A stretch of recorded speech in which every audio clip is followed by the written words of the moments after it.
जब पुरुष 2 विवाह कर सकता है, 4 विवाह कर सकता है, तो स्त्री के पति मर जाने पर वो दूसरा विवाह, तीसरा विवाह क्यों नहीं कर सकती?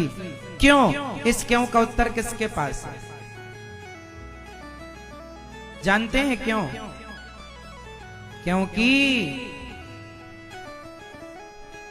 क्योंकि पुरुष को अपनी पत्नी के मर जाने पर शायद किसी दूसरी स्त्री की जरूरत हो, पर स्त्री ऐसी होती है, यदि पुरुष के प्रेम और स्त्री के प्रेम को यदि तराजू में रखा जाए तो इतिहास उठाकर देख लेना, पत्नी के अतिरिक्त भी वो दूसरी पत्नियां ले आता था।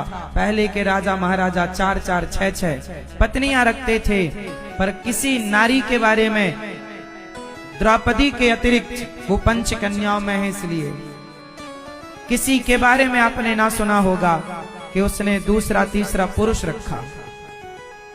जो रखा उसे वैश्या कह दिया गया, उसे वैश्या कह के संबोधित किया गया। पतिव्रता नारी एक पति के सिवा पराये पुरुष की तरफ देखती नहीं।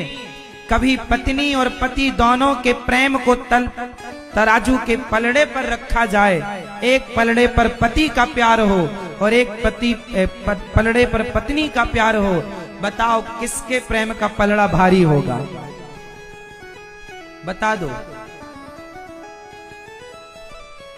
बोलो किसका?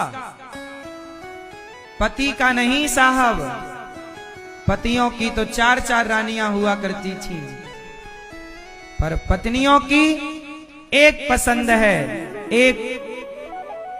एक को यदि स्पर्श कर लिया तो सारी जिंदगी के लिए वो पति है, मर जाए तो उसकी यादों के सहारे जी लेगी, पर दूसरे पुरुष में मन नहीं लगाएगी। ऐसा त्याग और ऐसा प्रेम यदि कहीं देखना है, सीखना है, तो भारत की माताओं से, बहनों से सीख लो। ये प्रेम पूरी दुनिया में केवल भारत में है और किसी देश में ऐसा नहीं है। भारत के बाहर आप जाइए, विधवा स्त्रियां भारत के बाहर नहीं होती। वहां तो एक जाए तो दूसरा जिंदाबाद, दूसरा जाए तीसरा, तीसरा जाए चौथा। वहां विधवा नहीं होती कोई स्त्री, क्योंकि वहां एक के बाद दूसरा, दूसरे, क्योंकि जो प्रेम है, जो समर्पण है, वो हमारे भारत की माटी पर है, हमारे भारत के संस्कारों में आज भी है। वो कहीं